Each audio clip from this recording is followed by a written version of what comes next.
Good morning, everybody. We'll open the meeting with the Pledge of Allegiance.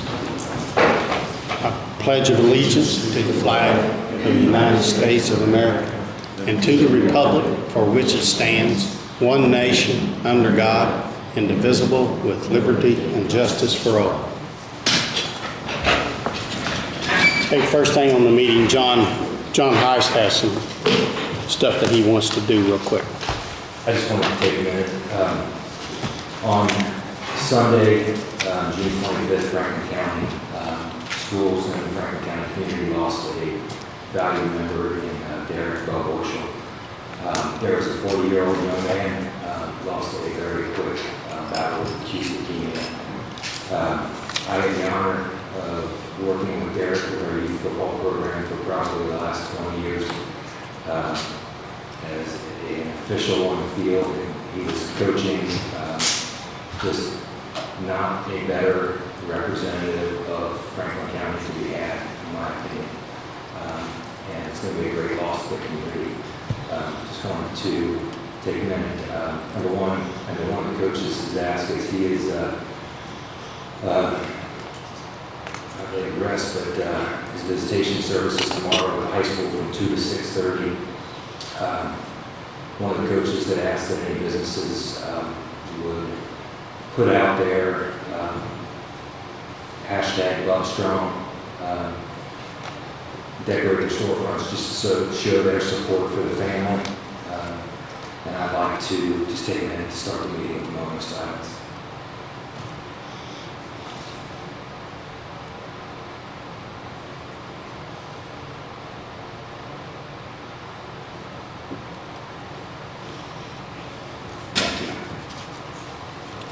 Thanks, John.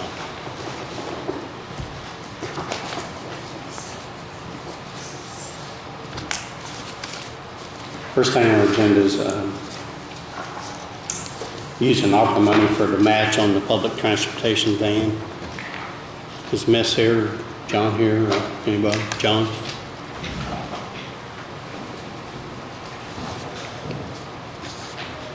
Yeah, a couple of meetings ago, Missy came in and told you that she was able to secure getting 2 vans. And if you remember, during the past year or two, she'd been trying to get those. And the state finally made them available last year. We actually set money aside in the ARPA money for this, a total of $26,000 and some change, which will cover both of those. So the one I think you're doing today is covered with no trouble. We just have to submit it to the auditor after you sign it. So, Okay.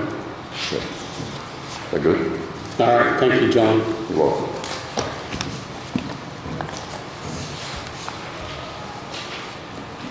Yeah, I thought we already dealt with this last meeting. We wanted to make certain that there was ARPA money and John verified with them. That it was? Okay. Yep, so you need to re-verify with them because publicly and then sign. Okay. He says there is, so I'll make a motion that the commissioners, I sign that we have the ARPA match for the vans for public transportation. I'll second the motion. All in favor?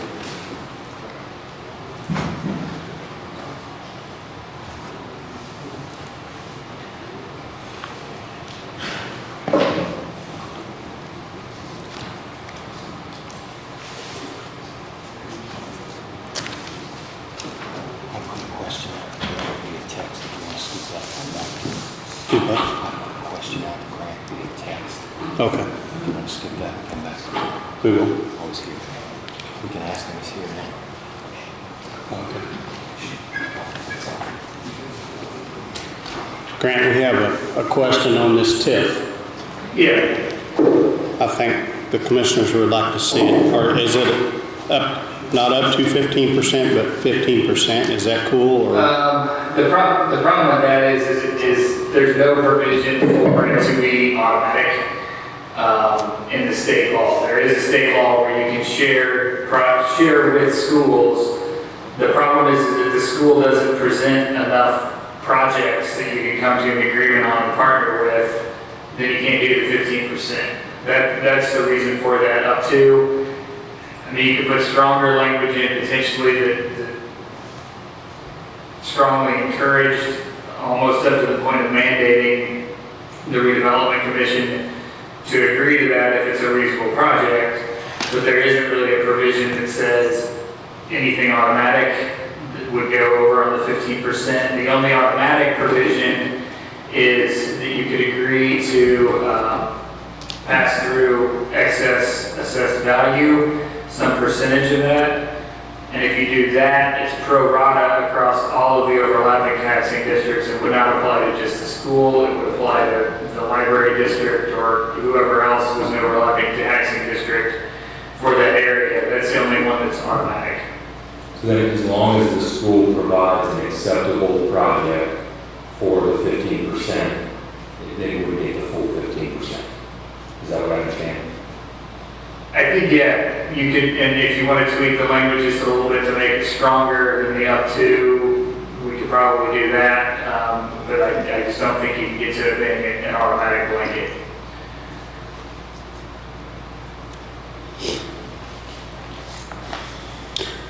I'm going to make a motion that we table this to the next meeting so we can get our ducks in a row here.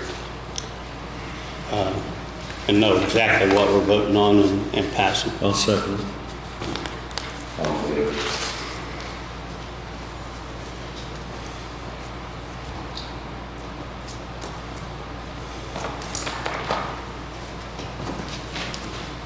So sometime, Grant, can you get with us and tell us what we need to do to strengthen that in writing so we can see it? Yeah, or if you guys have suggestions, because I was having trouble coming up with language that was kind of in between the up to and an absolute. Okay. Do you guys have suggestions then, real quick, that he can put in or revised in the ordinance?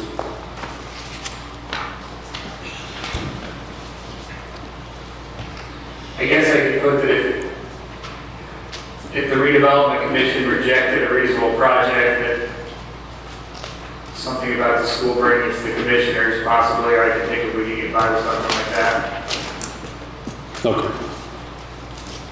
We'll see if we can get something together we can look at and pass and know what we're doing. Okay. All right.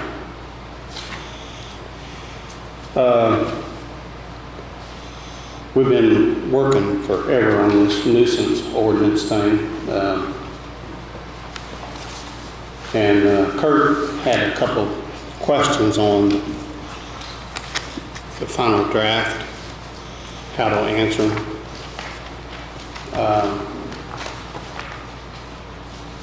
What did I do with mine?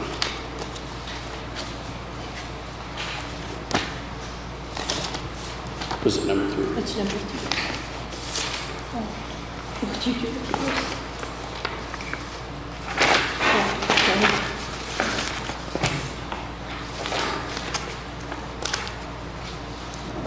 I really need mine because I'm working. Oh, what are you doing now? It's in this master somewhere.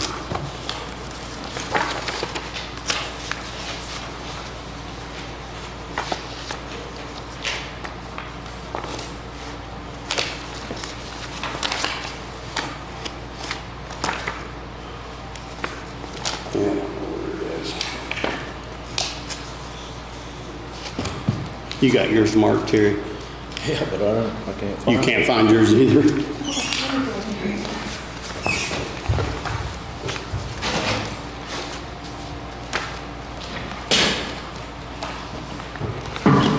Oh, there's Kurt. Kurt, go through here and tell us, let's get the meanings of some of the questions that you had real quick.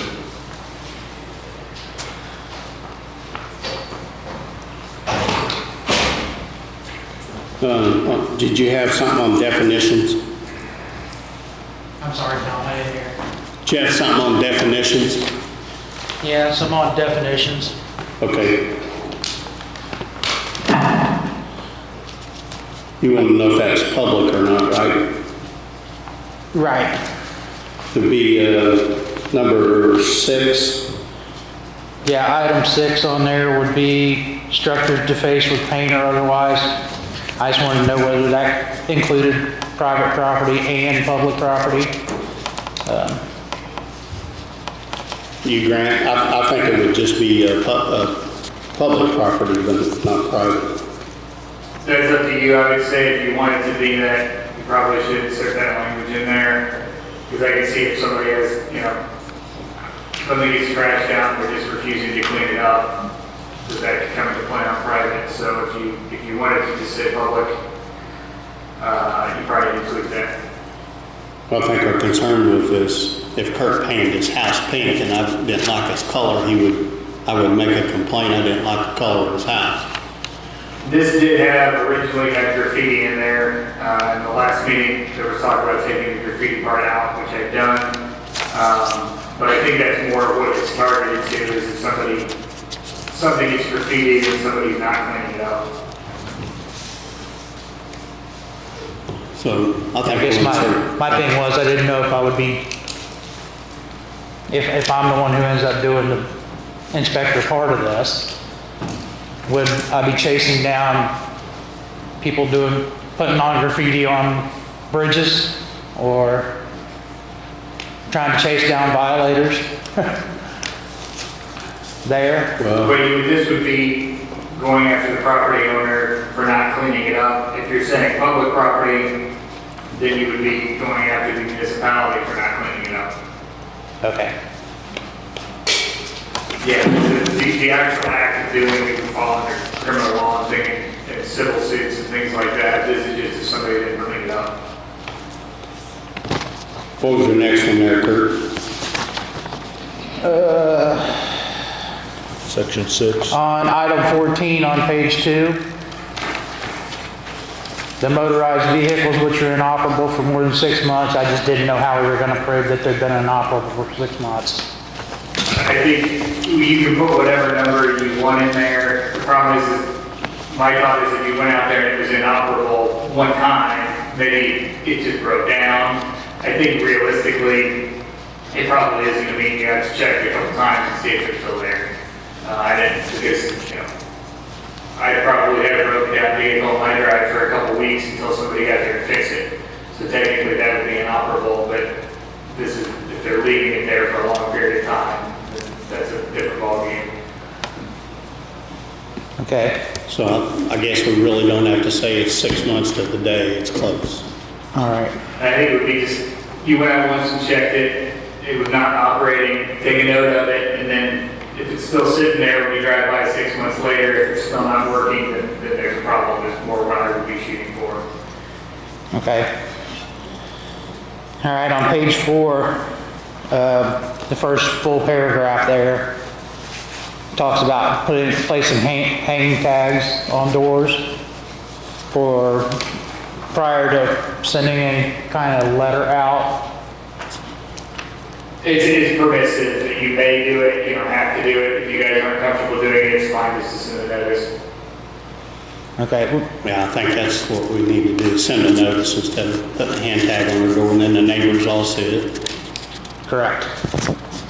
All right. And page 5, section 9, the notice. I ran this through these guys earlier. The in-person part of that paragraph. Yep. There's no documentation if you do an in-person. So, you get what in. you would generally do on that, if it's in person, you do an affidavit of service, and that's what we have to do on court documents, and then the person who did the service would be under oath. And if they were lying, they'd be committing perjury. Okay, But if you're more comfortable with certified, again, that's fine. It would just be, and the other thing you can do on that is if the person's willing to sign. I mean, if you are talking to them, they're not hostile. Obviously, I don't want somebody to be there with somebody that's hostile, and they sign, yes, I got the notice, or you sign an affidavit that you can't give to them while you were talking with it. You can do that either way. okay. And there's some questions on some forms that, in page 6, the appeals part, there's some forms there that I don't think exist, and I just wanted to know who was going to be providing those forms, or if it was something that we had to come up with on our own. I can work with you guys to come up with the forms if that's, once we've got this adopted, because it's set up that it would be a form that the building inspector provides. So yeah, I can work with you and we can come up with something to do that. Okay. Kirk, there was one other, in section 10, you asked about if that included, if you thought that would imply a power of attorney. I'm sorry. Section 10. Okay, yeah, I missed that one. In section 10, there, Grant, the power, would a power of attorney work in that? On which, On B? On the transfer of property. On the transfer of property? what do you think, like a power of attorney did the transfer, or what are you thinking? Yeah, could we work with a power of attorney, say somebody is not able to, Yeah, I mean, I can add that if you want. I think it's probably implied if they are the power of attorney, they are the legal agent of the party, and I think under law, they can act on the person's behalf because of a power of attorney. right? I have ran into that in the past on a power of attorney. Yeah, if you want, like a power of attorney, legal representative, legal guardian, we could add that if you want. I think it's implied, but it's fine to add it. Okay. That's all I got. So, do you want to make them changes and then let's pass this grant, or do you want to insert them now? So we can get If this. you want to just handwrite them in and pass it, and then I can do a final version that you guys can sign off on once I get those edits. Okay. So I make a motion we adopt this ordinance. What's the number for it? Eric, I have to have it. I just had a few questions. 08. I'm sorry, go ahead. So I have about probably 40 complaints and 40 violations I'm currently working on, and a majority of those are like vehicles in the yard and stuff like that. And currently that is a zoning violation because it's in our code. And I understand that we'll have to change a lot of our code to kind of adhere to the rules of this nuisance ordinance. But I was wondering what the process would be and how I discern a zoning violation from a violation on this nuisance ordinance. So in theory, they could be in violation of both, and I can talk to Tammy about that. A lot of the times, the violations of the zoning ordinance have to do more with, I think, where things are located, if they're in setbacks, or if they've become to the point that it's become basically a junkyard and it's a change of use, those types of things. Whereas this is going to pick up more generalized, if you've got a pile of vehicles any place on the property, that's a problem. And somebody could violate both of them. I don't think they're mutually exclusive. Now, if it came to a court order, the court might ultimately say you get to pick one or the other, which they're violating, but I don't think up front we have to, if they're in violation of both, I don't think we have to decide that up front. Yeah, your office will still handle it, I think. Okay. But I think, like on the setbacks, it used to be 50 foot, we couldn't do nothing, but now we changed that. It includes the whole property, I believe. Okay, so the ones that do violate both, does he have to start the process entirely new, or does he have to pick up where I'm at in the process as far as? Yes, since this was not in effect, we would have to start this new. If this takes effect, you've got to publish it, and then it will take effect 30 days after publication. And yeah, we would have to send a notice under this in addition to the other one. That's unfortunate, but I don't think we need to jump in and say somebody was in violation of this without giving them notice and going through that process. They're still in violation of the APC code, Right. not the nuisance code. And they're still in violation of the nuisance code. It's just we've got to send them the notice and give them the opportunity to cure under the nuisance code. It doesn't reset the clock on the APC. It's not like you guys have to start over. It would just be that we would have to send an additional one. Okay, and my last question is if I get a complaint and it's violating the zoning code and the nuisance ordinance, do I need to also give that to Kurt, or do I still just handle that with the APC? Yeah, you would also give that to Kurt. I'd say if it's a violation of both, and we could work in conjunction. And we're also going to be working on, we've got a draft of updating the unsafe and unkempt building ordinance. And it's possible, or very likely, that some of those unsafe, unkempt buildings are probably going to also be in violation of this, because my guess is if they're not maintaining the building, there's a high odds they may have junk in the yard too. Thank you. So I was gonna make a motion to adopt ordinance number that 2023-08 after the changes, including the changes that we just talked about. Is that clear? Yeah, I'll second. Have you got this one? Do we have all those copies? All in favor?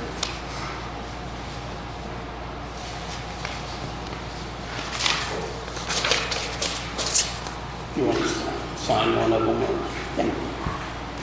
Back. I just have to do, as part of it, I just have to do the normal power of the guardian, I have to have that on 10 feet. Okay. But the rest of it's on.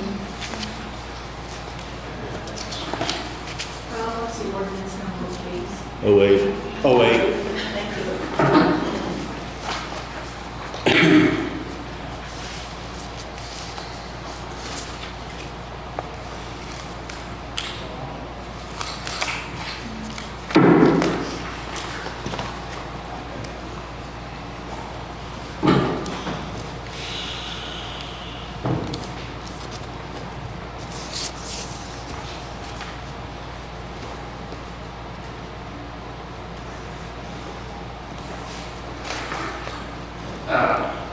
Yeah, Kurt, if you can get with me, we've got, Shit, I once they missed. adopt this, we've got that 30-day window, once they publish notice, and we can maybe work on getting some of those forms put together, and notice forms and stuff over that 30-day period.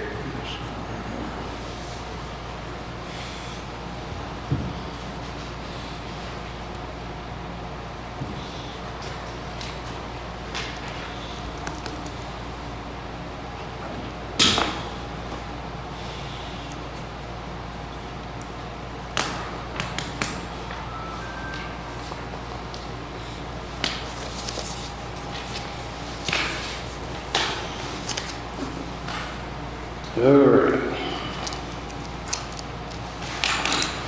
Another matter. Number 4.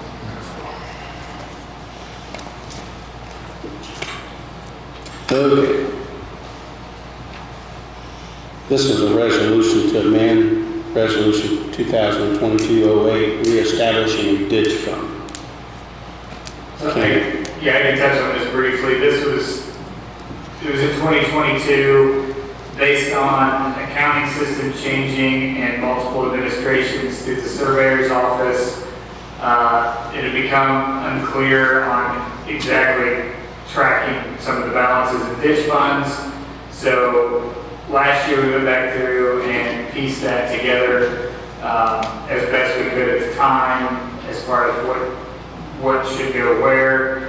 And that was fine, and that all got reestablished. But in the meantime, on the Dare ditch, Carla caught that there was one additional, where something ended up basically in the wrong fund. It was in like the operations, or the establishment fund versus the maintenance fund or something like that. And this is just a transition to clean that up.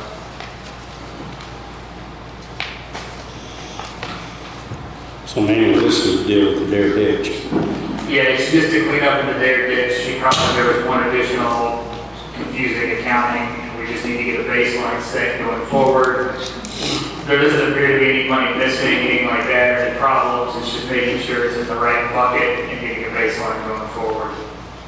How was that established, Grant? If there was a correction or something that needed to be done there? Hold on, I'm trying to pull that back up.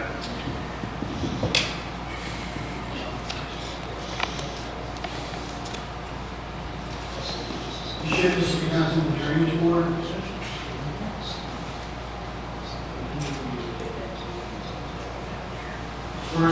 Actually, yeah, it is because we did set it up for signatures with the drainage board. Thank you for reminding me of that. So you may have to do it at the next meeting on setting up to the drainage board. So basically, it was in the original project fund, and I think it was leftover balance from the original project fund, and so to be usable, it needs to go over to the maintenance fund. Was that information to be presented to the drainage board then? Yeah, Carla can do that when you do have the drainage board, she can show where the math came from. Okay, thank you. So the money had to come from the property owners on assessment. Yeah. That's the only way it can come. So we just need to reestablish it into the maintenance fund? Right, it was left in the project fund, which I think was at the establishment of the ditch, that there was left over, and usually it would be rolled into a maintenance fund, and that's what didn't happen. So if any repairs need to be made to their ditch, and the money's there for that. Yep.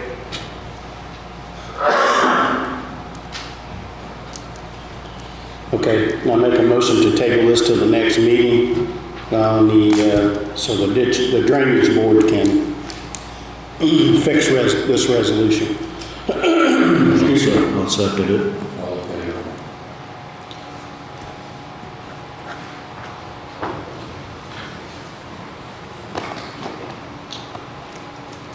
Okay, suspension and debarment certifications from the auditor. So, yeah, where this is coming from is with various state and federal monies, the contractors have to state that they're in good standing, basically that they haven't violated various federal laws, they're not on various withholding things, they're not doing business with entities or with countries they're not supposed to be doing business with. We can either go through and check that and put the responsibility in the county for checking that, or we can have the contractor attest to that to make sure that we're following it. And so this is just a statement that needs to go with new contracts.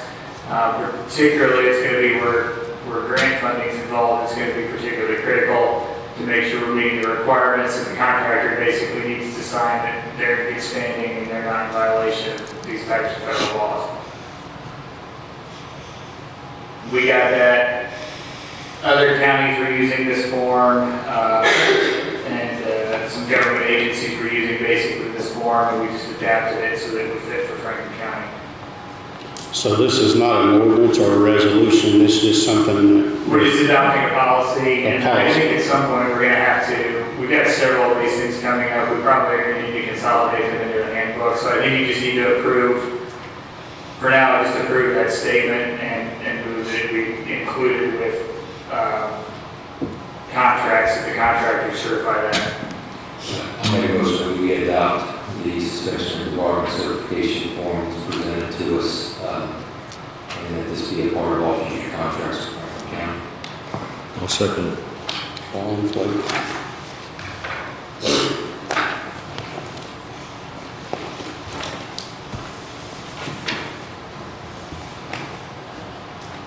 Interfund transfers, auditor.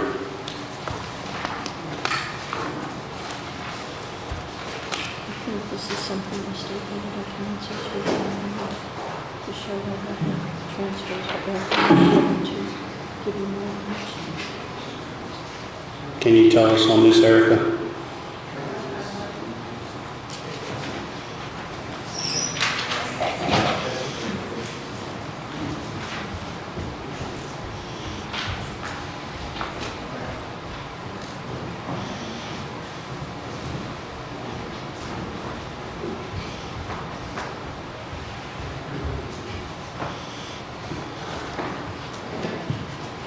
Carla goes right down each one to explain why we're doing those.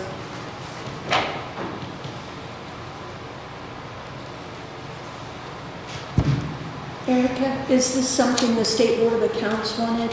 Yeah, this was some notifications that we had got from them whenever they were doing an audit. Money has to be moved around in order to be compliant. Thank you. Okay, real quick, I'm gonna read them. I'll generalize them. is from County General of $6,289.35. That the council agreed to cover the cost of Manville Fire Department radios contingent upon ARPA funds reimbursing County General. From Fund 1000 County General to Fund 1158 General Drain Improvement, $10,000. Same thing, County Council General transferred the fund. From Fund 1173 MVHR to Fund 9190 Community Crossings, transferred to the county for paving Sunman Road, $105,285. I don't quite understand that one because that's community crossings, but from Fund 1183, Franklin County Economic Development Fund 9205, Help Grant Community Coordinator, $10,000 was transferred as the county match under the Help Grant towards the salary of the community coordinator. The following funds were transferred from Fund 4700 as budgeted appropriations for the county self-insured health trust. From Fund 1159 Health, $33,766. From Fund 1176 MVH, $350,000. From Fund 1219 Park, $40,000. Fund 1222 Statewide 911, $50,049. From Fund 1235 PSAC, which is in the Sheriff's Department, $88,620. From Fund 1000 County General, $1,021,362. Number 6, 1158 General Drain Improvement Fund to Fund 2605 Jeff Myers Ditch, $1,469.33. There was an incorrect receipt adjustment made on 12/30/22, removing the spring settlement proceeds received in on 5/26/22. This was before the General Drain Improvement Fund paid the Jeff Myers Ditch loan at FCN Bank. The money should have stayed with Fund 2605. From Fund 2605, Jeff Myers Ditch Fund to 1158 County Drain Improvement, $422.67 should have been received into the County Drain Improvement Fund, since that fund paid off Jeff Myers Ditch at FCN Bank, and these assessments were collected for the Jeff Myers Ditch. Transfer is payment towards the balance of the loan.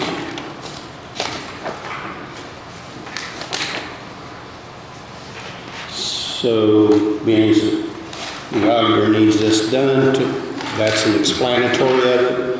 To satisfy the State Board of Accounts, I make a motion that we sign the interfund transfers on this day. I'll second the motion. All in favor? That item 3 top is just the county's match portion for the paving of Sunman Road for the community crossing. And it's county's match, 20%, yep. Does the resolution need to be approved before those transfers happen? It's already done. These are already ones that have already been done, and we didn't know that it would be in this kind of format until State Board of Accounts let us know.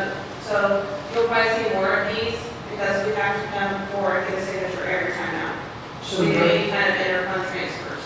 so that resolution has nothing to do with what you're talking about? I think that's their ditch, which this was talking about Jeff Meyer ditch. All right, I This didn't is know if where that we was, took the money and paid off that project. I just didn't know if that was part of that. Thank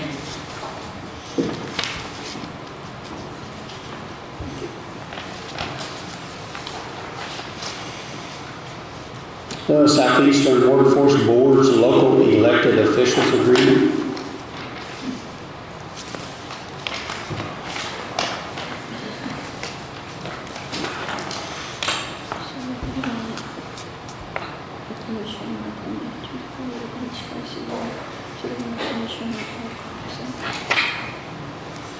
Okay, I guess they asked us or notified us that they need a commissioner to be on this Indiana Economic Growth Region 9.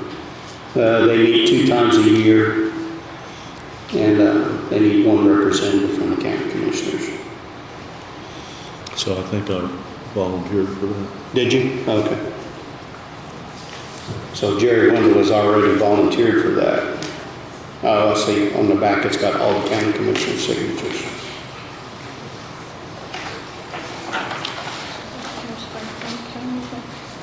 Okay. So we'll need Jerry's signature somewhere. Franklin County.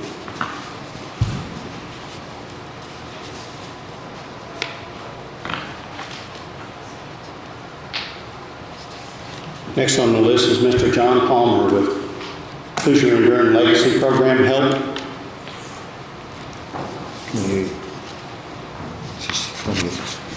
He has 20. Thank you, Jerry.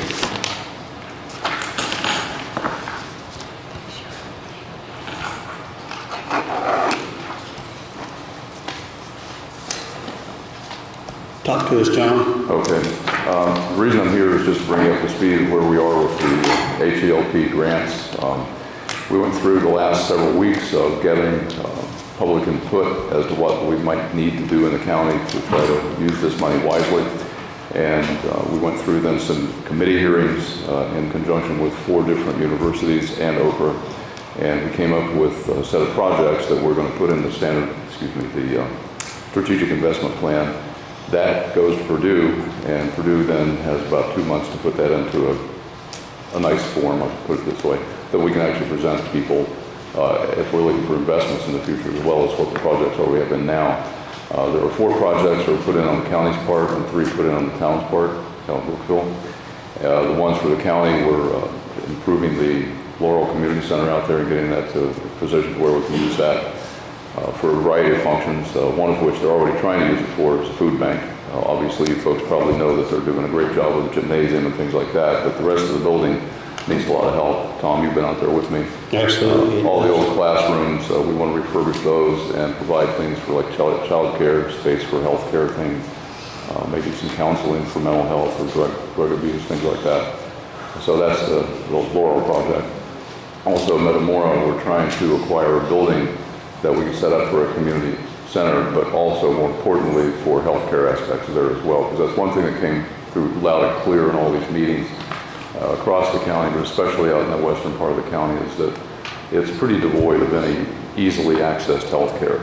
Just one example is there are free health buses that go out there. It's kind of like a mini doctor's office. The problem is at Metamora one time, really bad weather, cold, I think it was even rainy and snowy together. There was no place for anybody to wait before they got into that bus. And so we had a volunteer trying to get them huddled over by the post office vestibule where there's some area. But we need a place for people to wait, even if that is the health care that comes out there. We need a place for them to have a seat, stay warm, or stay cool. We found that many people are walking to these locations. We don't know how far they're walking. They might be walking from town, but we think some of them are walking from out of town. So they may be walking a mile or 2 to get there. And so it's something that we think we need both in Laurel and in Metamora. And then Metamora location to serve as a site to service Andersonville and out in that direction as well. The third one is actually came out of partly public input, but also what's going on at the park right now. You folks have contracted the USI to come in and do an evaluation of the park. We had a meeting a couple of 3 weeks ago where we had the park stakeholders in. And 2 of the things that came out was that we need to handle the sewage system out there better, and also we can get a better, more reliable supply of fresh water, which we talked to Hoosier Hills about. We can do both of those, and that in conjunction with the 4-H building will really move the park pretty far ahead and be able to do a lot more functions out there, bring in some better, even economic development for the county, I think. The 4th project for the county was actually to try to better educate people how to use the internet. That's something that the Purdue office had pushed for, but we also realize it's a problem here because so many more people are going to be able to get on the internet, especially with the high-speed thing that Spectrum are putting in. And what we're finding is that people either don't know how to use the internet for the business, which we want to help with that. And as a good example, during the pandemic, there were a number of businesses out in Metamora. They got together, and there was one person out there that was using the internet for their business, and she was able to help the others get on there. A good example is the gem mine that's out there. People couldn't come and pay to mine for garnets and things like that out of the sandboxes they had. So what she found out is she could actually package this in a plastic bag with some gems in the sand and actually sell it to people online, and she did that. So it's something that actually helped her keep open during the pandemic as well. So these kind of things, I think that education is a good piece of that. We could set aside some money to buy a number of laptops, store those, and then use the library or other locations like that to do training for the internet business. But also, and this I think is probably just as important, if not more important, is a number of people are pretty, how should I put this, susceptible to scams on the internet.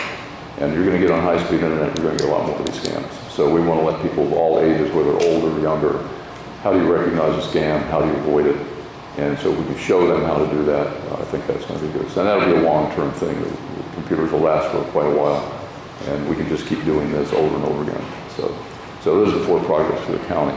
Now those are in the plan, but again, Purdue is going to take all this information, put it into a nice form, and we'll bring it back to you in September. They have until then to get this finished. So I'll present it to you, we'll present it to county council, and we'll also present it to the town council for their projects. So, any questions? I think, that for Laurel, that'll really give Laurel a shot in the arm. They need some positive stuff going on out there, and I think they're really trying hard now. So yeah, that was one of the things that I found too. When we were out there, Tom, a lot of times we worry about people not being on the same page in a community like that. But everybody that came to that public meeting was on the same page. There were people there that don't like each other, people there that are political opposite ends of the spectrum, and everybody at that meeting was, if we can get this done, it'll help the community. And you pair that with the grant they got to fix the sewer system out there, actually that was a loan, but the grant to fix the water system, that's free money. So all those good things that are happening, this can't do anything but help that move even faster. And they're able even to extend their sewer and water outside the town limits too, so we can think about housing that people might want to move back there again. And so it's actually pretty conveniently located for Rushville and Connersville, just like it was in the past when all the businesses were booming in Connersville. And they're headed back that direction as well.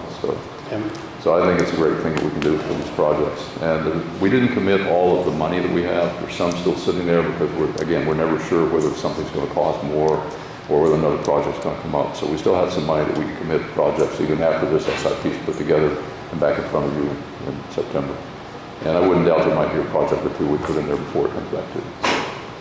Yeah, I agree, because back in the heyday, like before they closed the high school there in Laurel, there was a lot of pride in the school, and every Friday night the gym was packed at a basketball game. And since they've closed that school, you can tell the difference in the town.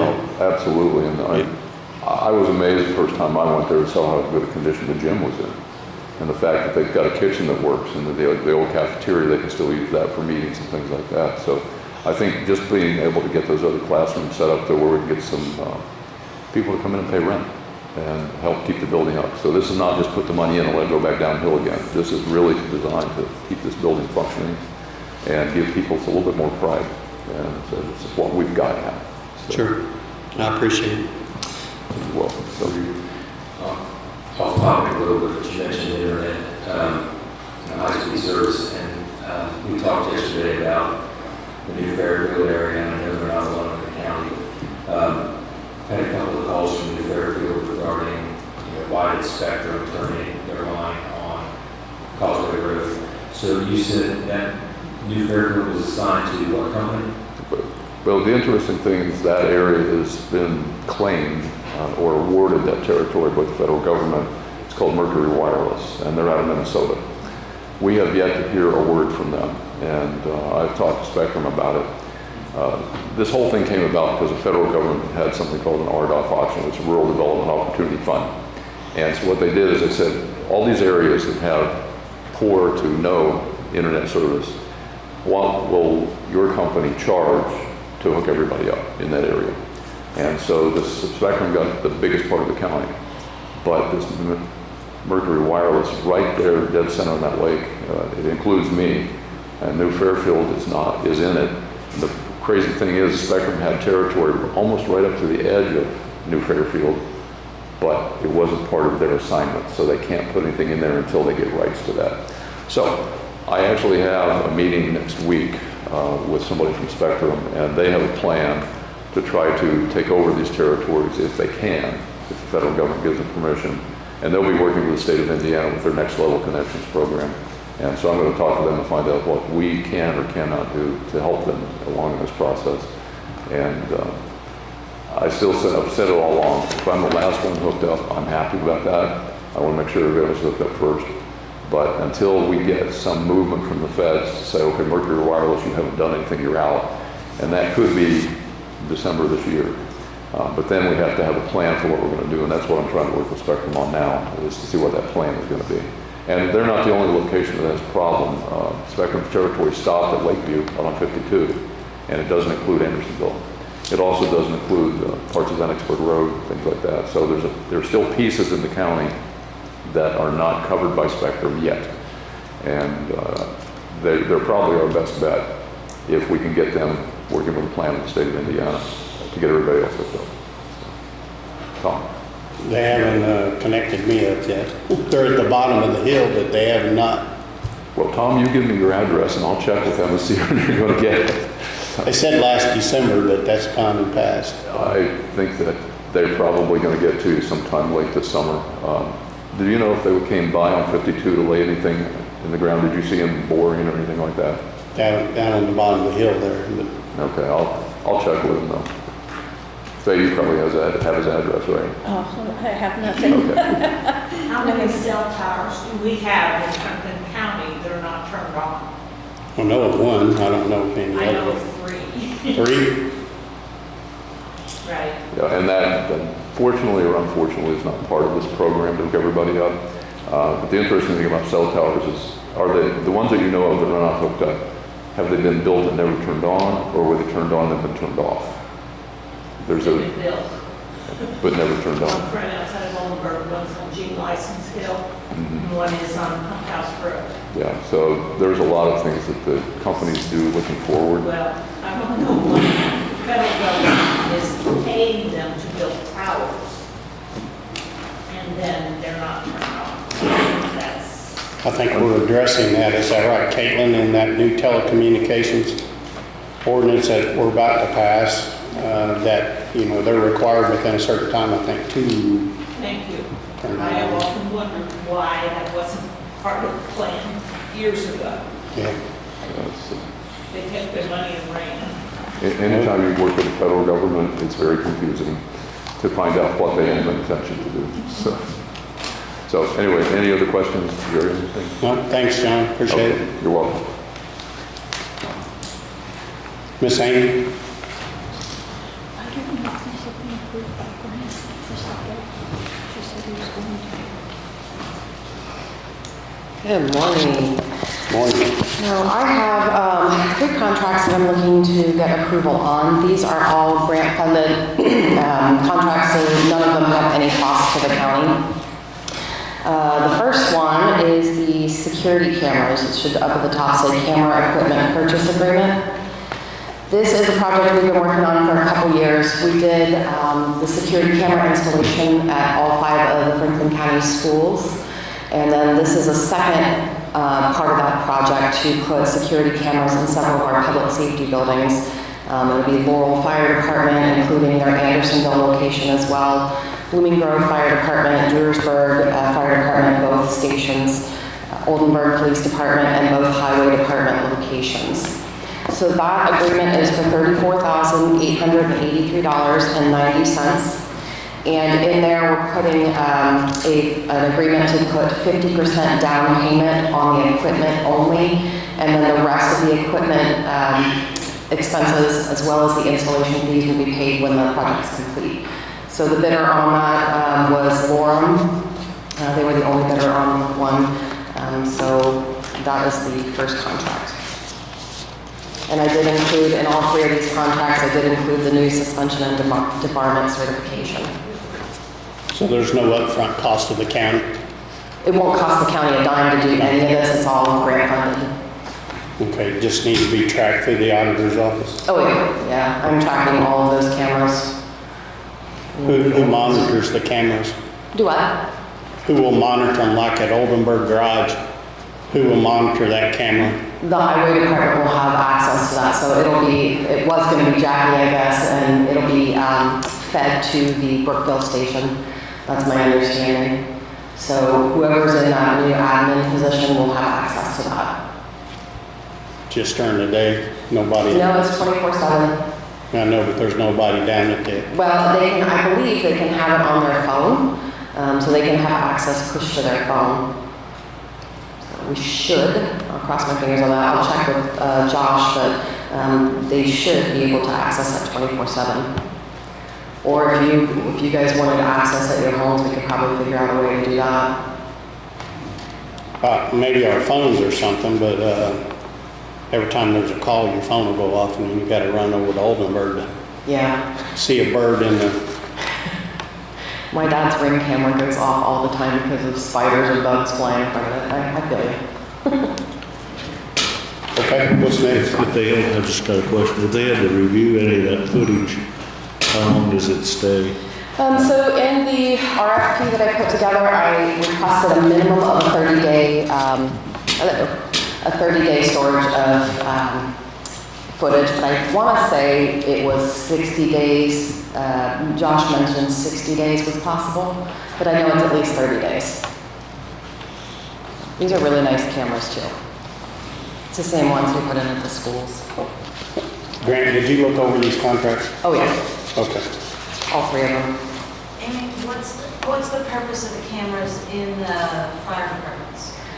So some of the fire departments, we started this project in 2021, and some of the fire departments were having break-ins, and sometimes their equipment was going missing, so I asked all the fire departments, hey, who wants a camera? We got some grant money to get some, and I think there's 4 of them stepped up and said, we do. Oldenburg Police Department requested one so they could watch the parental transfers when they had exchanges from one parent to the other of the kid for the weekend. And then Jackie, a couple years ago, requested some of the highway department because of the break-ins there as well. You're welcome.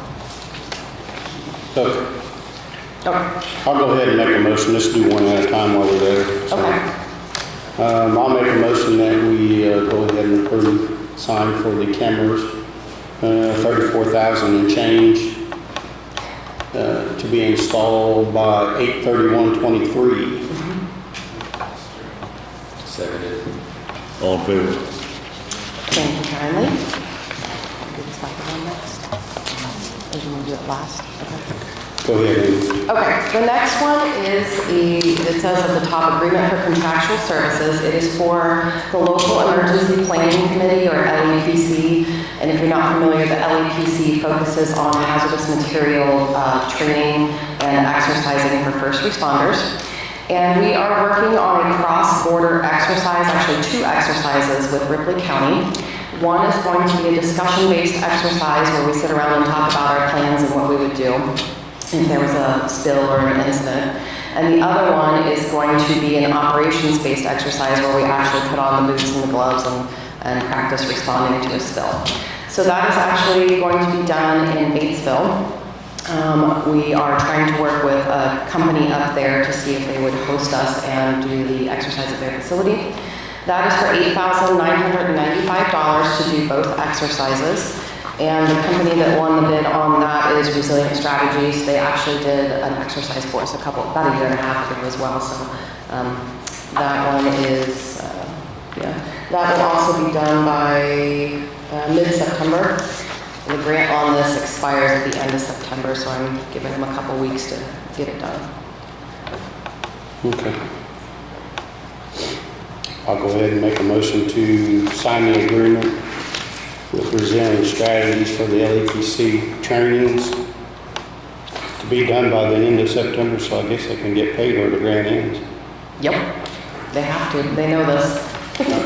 Tight deadline. They're a really good company, and I have no doubt that they'll get all this done in plenty of time. Now, second Tom's motion. All in favor? Thank you. Go ahead, Amy. Okay, the third one is a cybersecurity grant, a project that we're working on. And this is wrapping up our 2021 State Homeland Security Grant.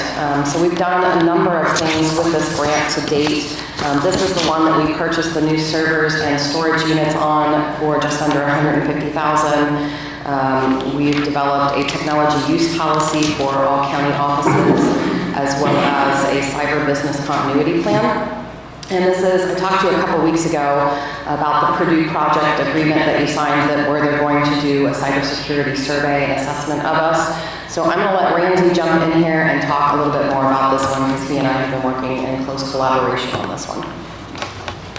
Yes, so part of this, which is, I think, really great, is that we have enough money we put out a request for quote on a penetration test and some other stuff, just to check our security.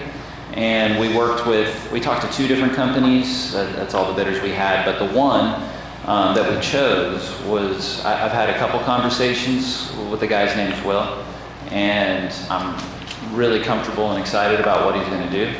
He's going to work with me. We're going to have a full test on what, if any, weaknesses we have from the outside, and also do some tests inside. He's going to come and look and give an opinion on where our servers are stored and things like that, which of course that part might not even be fixable, I don't know, because of just where everything was wired in years ago when this place was rehabbed for government. But the part that's, I think, is really important is the penetration test. We want to just test all of our equipment and all of the programming I've done over the years, make sure everything looks good, so if there are any other recommendations, I can fix them. Yeah, I guess that's a big thing anymore. I mean, when they can hack the Pentagon. Yeah. You know, it's. I mean, they spend a lot more money than we have on protections. I mean, I feel, we've done a lot the last few years. You know, we've gone to Office 365 for email with multi-factor authentication, which is huge. That makes it so hard to hack an email now. We've added multi-factor authentication to our VPN, our external connection, to the network for people who work remotely. But, you know, there's always other things, and it's going to be nice to work with this company to see if there's anything else that on a national level they would recommend. So you guys have that money, Ramsey? The 100? Yeah, that's part of the grant as well. Part of the grant? Yep. So it won't cost the county anything. You know, if there's anything we need to do, then, you know, that's a project that may cost the county something, or maybe we can get a grant for it. But either way, there's nothing yet that will cost the county any money. Okay, the only thing I have is, you know, make sure everything runs through the auditor's office so they can track it and report it. Yeah. Okay. So we're looking at external threats and internal security as far as storage. What about employee practices, internal employee practices that can serve as a threat as well? Is there any part of this? Yeah, they're going to do some of that as well. And we're going to have some recommendations based on that. I mean, are they going to leave a USB? Did he say? We don't want to give away the secrets, but yes, they're going to do some of that stuff. Yeah. So. Yeah, no secrets. We don't really want to make that public what they're planning to do, but yes, they're going to test that. So, yeah, some of that, and then we'll maybe do some more training for people who fell for it and that kind of thing. Yeah, make sure they don't Yeah. give each other passwords, you know, employees. Yeah, that's always a problem. It's a big no-no. I mean, I'm sure one of the recommendations is going to be, you know, harder passwords, don't share passwords. That's going to be, yeah, that's always, because no one ever not does that. I mean, if that's a finding, don't be concerned, because everyone unfortunately does that. So, yeah. Okay. So this agreement is with Core Risk Horizon. Horizon Scan, yeah. Okay. So I'll make a motion, we go ahead and sign the agreement for the cybersecurity with this company through Amy Lindsay, our director. So. All in favor? Thank you. Thank you. Make us safe. We're trying.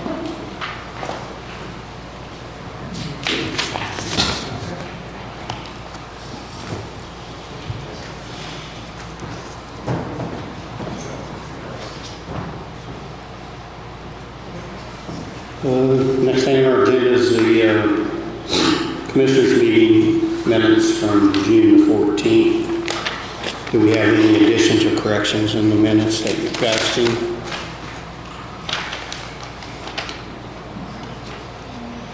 I'll make a motion that we accept the minutes as presented for June 14, 2023. I'll second it. All in favor? Claims, payroll, and deductions.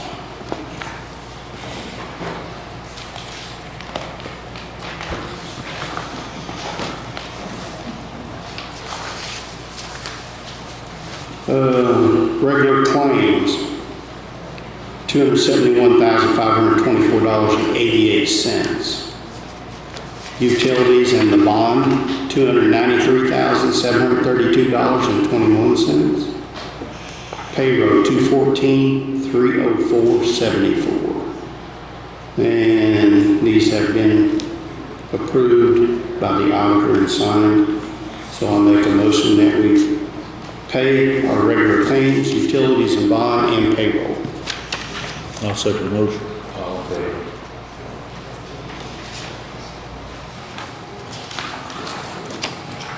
Need what we signed? No.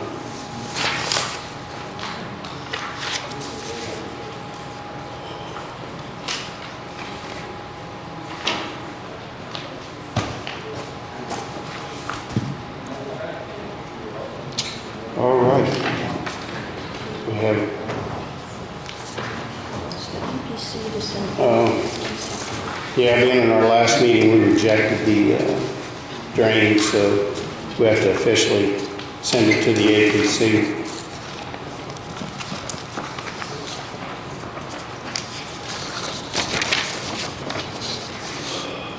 I think we're going to make the county commissioners the drainage board, so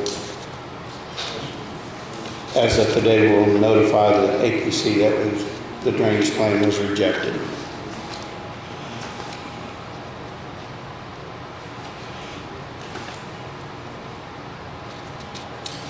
You guys agree? That's what we've done. Yes.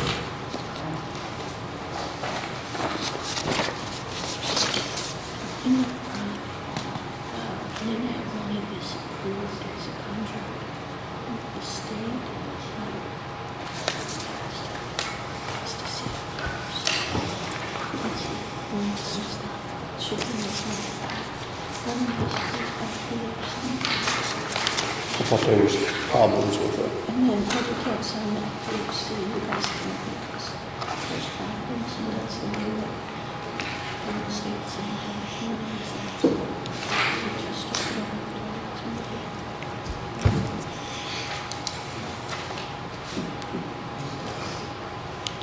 Yeah. She didn't bring that up when she decided. Yeah. Another thing,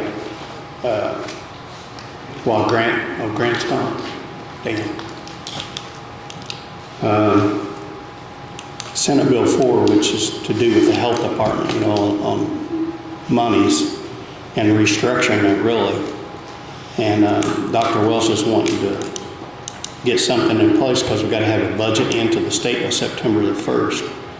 So I've suggested we have a joint meeting July the 12th at 6 p.m. with the health board, Dr. Welsh, county council, and the commissioners, and see if we're actually going to okay this or not. I mean, we don't have to this year, but we can next year. But there's a lot of stuff in there that the county commissioner is going to be responsible for, and I want to know the ins and outs of it to put my name on it. Who's going to, do the hiring and firing, how to restructure and how to account for the monies that will be responsible back to the state for, so we don't have to repay any of it. So, Has everybody agreed on that date? I think we've sent it to them. Have we yet?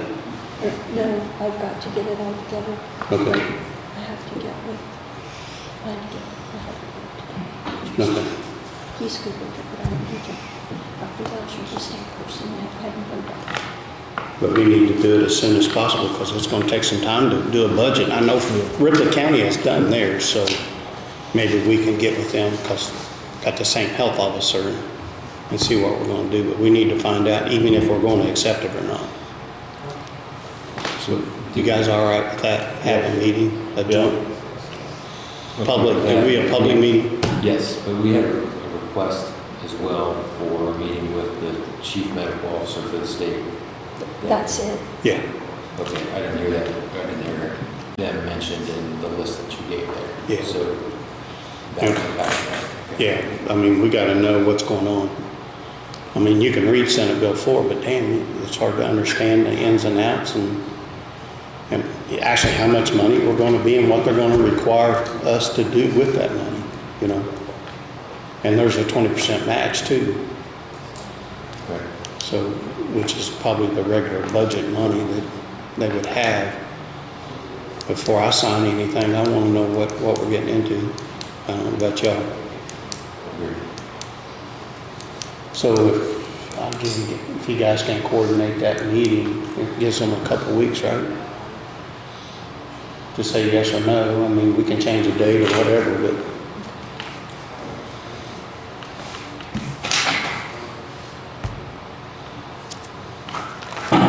A lot of stuff coming down the pike, y'all. Any other thing, any questions from anybody? All right. Caitlin and you and Kurt ready to tackle that? Cool. I'll make a motion to adjourn. Second. All in favor?